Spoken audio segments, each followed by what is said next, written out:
Hi friends, আজকের ভিডিওতে আমি আপনাদের দেখাবো কিভাবে প্রফেশনাল লোগো ডিজাইন করে। এই ভিডিওতে আপনারা শিখতে পারবেন কিভাবে এই ধরনের বাটারফ্লাই লোগো ডিজাইন করে। এছাড়াও আপনারা শিখতে পারবেন এই ধরনের এবং এই ধরনের 3D লোগো ডিজাইন। এই ধরনের 3D লোগো ডিজাইন করে আপনি ইউটিউবে কন্টেন্ট আপলোড করে কিন্তু মাসে লাখ টাকা ইনকাম করতে পারবেন। প্রফেশনাল এই লোগো ডিজাইন করার জন্য আপনার একটি অ্যাপ্লিকেশনের প্রয়োজন হবে। গুগল প্লে স্টোর থেকে পিক্সেল অ্যাপ অ্যাপ্লিকেশনটি আপনারা ইনস্টল করে নেবেন। তো ইনস্টল হয়ে যাওয়ার পর এটাকে ওপেন করে নিতে হবে। ফার্স্ট টাইম ওপেন করার পর আপনাদের সামনে এরকম ইন্টারফেস আসতে পারে, তারপর ক্যান্সেলে ক্লিক করে এই লেখাটিকে ডিলিট করে দিতে হবে। এখন 3 ডটে ক্লিক করে আমাদের একটা ইমেজ সাইজ নিতে হবে, যেহেতু আমরা এডিটিং করতেছি। তো আপনাদের প্রয়োজন অনুযায়ী একটা ইমেজ সাইজ নিয়ে নেবেন। আমি ইউটিউব থাম্বনেইল অনুযায়ী একটা ইমেজ সাইজ নিয়ে নিলাম। এখন আমাদের ডিজাইনটি করার জন্য শেপ অপশনটিতে ক্লিক করতে হবে। এই শেপ অপশন থেকে প্রয়োজনীয় শেপগুলো নিয়ে আপনার ডিজাইনটি কমপ্লিট করতে হবে। তো আমার যে ডিজাইনটি সের জন্য আমাদের এরকম একটা শেপ দরকার হবে। তো এরকম শেপটি নেওয়ার পর এটাকে আমাদের ডিম্বাকৃতির একটা ডিজাইন দিতে হবে, অর্থাৎ ডিমের মতো একদিকে একটু মোটা থাকবে, একদিকে একটু চিকন থাকবে। তো এরকম একটা ডিজাইন দেওয়ার জন্য প্রথমে আপনারা এরকমভাবে মাঝ বরাবর বসিয়ে নেবেন। ঠিক আছে ভিউয়ার্স? তো বসিয়ে নেওয়ার পর আরেকটা শেপ নিয়ে এটার সাথে মার্জ করে একটা পিকচার বানিয়ে নিতে হবে। আমি দেখাচ্ছি কিভাবে আপনার মার্জ করতে হয়। তো এরকম শেপটাকে শুরু করে দেওয়ার পর এই দুইটা লেয়ারকে সিলেক্ট করবেন। সিলেক্ট করে মার্জ অপশনে ক্লিক করে এটাকে একটা পিকচার বানিয়ে নেবেন। মার্জ হয়ে যাওয়ার পরে আপনি এরকমভাবে এটাকে মোটা চিকন করতে পারবেন। তো এরকমভাবে মোটা চিকন করার পর এই গ্রিড অপশনটি চালু করার পর নিচে দেখেন ম্যাগনেট অপশন আছে, আমি দেখাচ্ছি কীভাবে চালু করতে হবে এটা। তো এইভাবে ম্যাগনেট অপশনটি চালু করার পর এটাকে মাঝ বরাবর বসিয়ে দিবেন।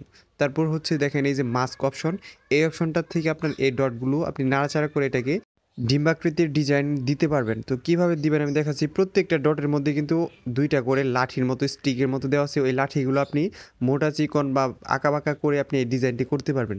তো দেখেন আমি ডিজাইনটি করে নিলাম, এখন কিন্তু ডিমের মতোই দেখা যাচ্ছে। তো চাইলে আপনি আরও সুন্দরভাবে ডিমের ডিজাইন দিতে পারবেন, কোনো সমস্যা নেই। জাস্ট হচ্ছে এই ডটগুলো এবং এই লাঠিগুলো দিয়ে আপনার এই ডিজাইনটা পূর্ণাঙ্গ করতে হবে।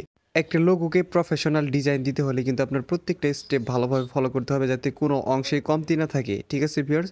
তো এই জন্য আপনার সুন্দরভাবে এই ডটগুলো দিয়ে আপনি ডিমের মতো একটা ডিজাইন দিয়ে নেবেন। ভালোভাবে দিবেন যাতে ছোটো বড় না হয়ে যায়।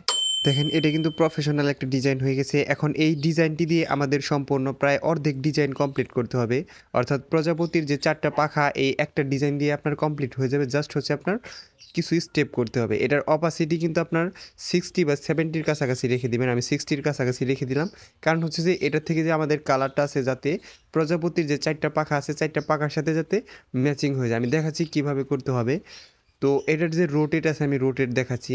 তো দেখেন এটার রোটেট অ্যাঙ্গেল আছে -47, অর্থাৎ একটার যদি -47 থাকে অন্যটার কিন্তু +47 থাকতে হবে।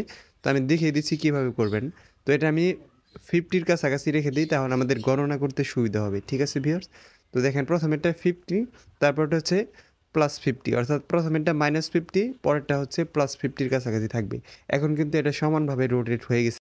তো এইভাবে রোটেট করে নেওয়ার পর এটাকে সুন্দর করে এক অ্যাঙ্গেলে, অর্থাৎ এটা যাতে সুন্দর একটা অ্যাঙ্গেলে বসে যায়, এজন্য কিন্তু ভিউয়ার্স আপনার ম্যাগনেট অপশনটি চালু করে নিতে হবে। তারপর হচ্ছে এটার কালার দিতে হবে। আপনার প্রয়োজন অনুযায়ী, পছন্দ অনুযায়ী কালারগুলো দিবেন। আমি যেই কালারগুলো ব্যবহার করব এই কালারগুলো যদি আপনি ইউজ করে থাকেন তাহলে একটা প্রফেশনাল ডিজাইন পেয়ে যাবেন।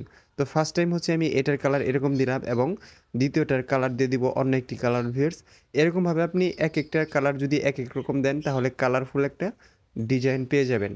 তো আপনি যদি কোনো একটা ব্র্যান্ড শপ খুলে থাকেন তাহলে কিন্তু এই ডিজাইনগুলো আপনি ব্যবহার করতে পারেন, এবং কি এই ডিজাইন থেকে আইডিয়া নিয়ে আপনি আপনার ব্র্যান্ডের নামের অনুযায়ী কিন্তু ডিজাইনগুলো করতে পারবেন। তো এইভাবে সুন্দর করে বসিয়ে দেওয়ার পর এটাকে কপি করে নিচের অংশে বসিয়ে দিতে হবে, কিন্তু এটাকে একটু ছোটো করে নিতে হবে। আমি দেখাচ্ছি কিভাবে করবেন, এবং কি এটারও কিন্তু রোটেট করে দিতে হবে।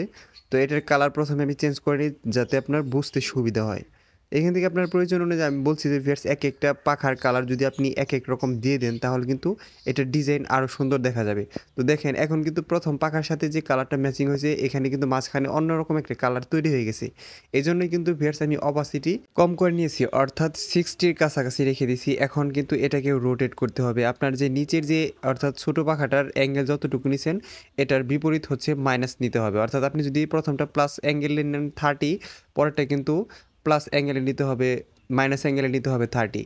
বিষয়টা তো বোঝাবার পারছি ভিউয়ার্স? প্রথম যে আমি অ্যাঙ্গেলটা নিছিলাম, অর্থাৎ প্রথম 2টা পাখার, তখন কিন্তু আপনারা দেখতে পেয়েছেন যে কীভাবে আপনার এই পাখাগুলো আপনার রোটেট করতে হবে। এখন হচ্ছে 4টা পাখাকে মার্জ করে একটা পিকচার বানিয়ে নিতে পারেন, যা কারণ হচ্ছে যে কোনো সময় এটা মুভমেন্ট লেগে সরে যেতে পারে। এখন দেখেন প্রজাপতির পাখা কিন্তু হয়ে গেছে, কিন্তু এটার অ্যান্টেনা তৈরি করতে হবে, অর্থাৎ উপরে যে আপনার সুরের মতো থাকে সেটা তৈরি করতে হবে। এর জন্য আপনার এরকম একটা শেপ নেওয়ার পর মাস্ক অপশনটিতে চলে যাবেন।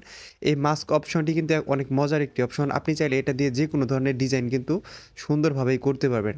তো এইভাবে ডটগুলো নাড়াচাড়া করে, অর্থাৎ স্টিকগুলো নাড়াচাড়া করে আপনার অ্যান্টেনার মতো একটা ডিজাইন দিতে হবে। দেখেন প্রথমের অংশটুকু কিন্তু অ্যান্টেনার মতো হয়ে গেছে, আমি দেখাচ্ছি। তো এটা আউটে দেওয়ার পর এরকমভাবে আপনি ক্রসে 2বার ক্লিক করে দিবেন, তাহলে আপনার বাড়তি অংশটুকু কেটে যাবে। এখন কিন্তু এটা প্রজাপতির একটা অ্যান্টেনার মতো হয়ে গেছে। এটার কালার চেঞ্জ করতে হবে এবং কি এটাকে কপি করতে হবে। এটাকে যদি আপনি এখন সরাসরি কপি করার পর আপনি উল্টো করেন, তাহলে কিন্তু এটার কালার নষ্ট হয়ে যাবে। আমি দেখাচ্ছি প্রসেসটা কীভাবে করতে হবে। তো এরকমভাবে কালার দেওয়ার পর এটাকে কপি করবেন। কপি করার পর একটা সাদা শেপ নেবেন, সাদা শেপ নিয়ে এটার মধ্যে ছোটো করে বসিয়ে দিবেন। তারপর হচ্ছে এই 2টা পিকচারকে মার্জ করে একটা পিকচার বানিয়ে নেবেন। আমি দেখাচ্ছি কীভাবে করতে হবে। তো এটা এবং এটা এরকমভাবে মার্জ করে একটা পিকচার বানিয়ে নেওয়ার পর এখন কিন্তু এটাকে আপনি ক্রপ অপশন থেকে উল্টো করে নিতে পারবেন। তো দেখেন এখন কিন্তু এটা উল্টো হয়ে গেছে। প্রথমে যদি আপনি উল্টো করতেন তাহলে কিন্তু এটা উল্টো হইতো না। এজন্য কিন্তু এই প্রসেসগুলো করতে হবে। এটার কালারও চেঞ্জ করে আমি দ্বিতীয় যে পাখনাটা আছে সেটার মতো কালার দিয়ে দিব এই অ্যান্টেনাটির। তো এরকমভাবে হলুদ কালারটি সিলেক্ট করার পর এই 2টাকে মার্জ করে একটা পিকচার বানাতে হবে। তার আগে সুন্দর করে এটাকে মাঝ বরাবর বসাতে হবে, ভালোভাবে কিন্তু বসাতে হবে, যাতে এটা ছোটো বড় না হয়ে যায় এবং কি অ্যান্টেনাগুলোর সাইজে যাতে মোটা চিকন না হয়ে যায়। এজন্য হচ্ছে এই 2টা লেয়ারকে মার্জ করে একটা পিকচার বানিয়ে নিতে হবে। তো একটা পিকচার বানিয়ে নেওয়ার পর এখন হচ্ছে মাঝ বরাবর বসিয়ে দিতে হবে। তো আমি দেখাচ্ছি এরকমভাবে সুন্দর করে বসিয়ে দেওয়ার পর এটার অপাসিটি কিন্তু 60-র কাছাকাছি রেখে দিতে হবে, কারণ হচ্ছে আমরা প্রথম যে প্রজাপতিটা নিয়েছি সেটার কালারও কিন্তু 60-র কাছাকাছি রেখে দিয়েছিলাম। এখন কিন্তু প্রায় প্রজাপতির কাজটা শেষ। এটার ব্যাকগ্রাউন্ড চেঞ্জ করতে হবে এবং নিচে হচ্ছে স্লোগানটা দিয়ে দিতে হবে এবং ব্র্যান্ড নেমটা দিয়ে দিতে হবে। তো আপনি কীভাবে লেখালেখি করবেন সেই প্রসেসটা আমি দেখিয়ে দিচ্ছি। তো লেখালেখি করার জন্য ভিউয়ার্স আপনার এই অপশনটিতে আসতে হবে। তো এটার কালার ব্রাইট করার জন্য আপনি এরকমভাবে কালার ফিল্টারে গিয়ে এরকমভাবে ব্রাইট করতে পারেন। এখন কিন্তু আরও সুন্দর দেখা যাচ্ছে। এই অপশনটিতে আসার পর এই প্লাস আইকনে ক্লিক করলে আপনার একটা টেক্সট অ্যাড হয়ে যাবে। এখানে আপনার যেই ব্র্যান্ড নেম থাকবে সেটা আপনি লিখতে পারেন। আমি জাস্ট হচ্ছে বাটারফ্লাই লোগো ডিজাইন লিখব। তো এটা আমি বাটারফ্লাই লেখার পর এটাকে একটা স্টাইল দেওয়ার জন্য আপনার ফন্টে যেতে হবে। মাই ফন্টের থেকে আমার পছন্দের একটা ফন্ট দিয়ে দিব। এই ফন্টের নাম হচ্ছে ক্রিংকাস পার্সোনাল। এটা আপনি ব্রাউজারে গিয়ে সার্চ করলে ক্রিংকাস ফন্ট ডাউনলোড, এটা আপনি ফ্রিতেই ডাউনলোড করতে পারবেন। তো এটার কালার আমি চেঞ্জ করে দিচ্ছি। তো এইভাবে আপনি চাইলে আপনার ব্র্যান্ডের নেম এখানে কিন্তু লিখে দিতে পারেন এবং হচ্ছে নিচে আপনি স্লোগানটা লিখে দিতে পারেন, অর্থাৎ প্রত্যেকটা ব্র্যান্ডের বা দোকানের বা শপের কিন্তু একটা করে স্লোগান থাকে, সেটা আপনি লিখে দিতে পারেন। এটাকে আপনার স্টাইল দেওয়ার জন্য ভিউয়ার্স আপনি এই প্রসেসগুলো করতে পারেন, অর্থাৎ এটাকে সুন্দরভাবে স্পষ্টভাবে বোঝানোর জন্য আপনি স্ট্রোক দিয়ে দিতে পারেন। এখন নিচে স্লোগানটি লেখার জন্য আমি এটাকে কপি করে নিব। এটাকে কপি করার পর সরি ভিউয়ার্স এটা সরে গেছে। তো কপি করে নেওয়ার পর আমি এখানে স্লোগানটা লিখে দিব। আমি জাস্ট হচ্ছে লোগো ডিজাইন লিখবো, আপনারা আপনাদের ব্র্যান্ড শপের স্লোগানটা এখানে লিখে দিতে পারেন। তো এইগুলোর কালার আমি চেঞ্জ করে দিচ্ছি এবং হচ্ছে একটা শেপ তৈরি করে এখানে বসিয়ে দিচ্ছি। এটা খুব একটা আহামরি কাজ না, এটা আপনি চাইলে যে কোনো সময় করতে পারবেন। তো এগুলো এরকমভাবে আপনি করে নেবেন। করে নেওয়ার পর এটার ব্যাকগ্রাউন্ড চেঞ্জ করতে হবে। তার আগে আমি সবগুলো লেয়ারকে মার্জ করে একটা পিকচার বানিয়ে নিই, যাতে এটা নাড়াচাড়া লেগে না সরে যায়। এটা কিন্তু এখন একটা পিকচার হয়ে গেছে। তো একটা পিকচার হয়ে যাওয়ার পর এটাকে আপনি চাইলে যে কোনোভাবে ছোটো বড় এবং কি পজিশনটা চেঞ্জ করতে পারবেন। ব্যাকগ্রাউন্ড চেঞ্জ করার জন্য আপনার এই অপশনটিতে আসতে হবে। এখান থেকে কালার অপশন থেকে আপনি চাইলে ব্যাকগ্রাউন্ডগুলো চেঞ্জ করতে পারবেন। তো এখন দেখেন ডিজাইনটা কতটা প্রিমিয়াম ক্যাটাগরি হয়ে গেলো। এটাকে শেয়ার করার জন্য জাস্ট হচ্ছে আপনার শেয়ার অপশনে ক্লিক করতে হবে।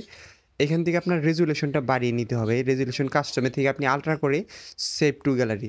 ভিউয়ার্স ভিডিওটি ভালো লাগলে দয়া করে আমার চ্যানেলটি সাবস্ক্রাইব করবেন। ধন্যবাদ সবাইকে ভিডিওটি মনোযোগ সহকারে দেখার জন্য।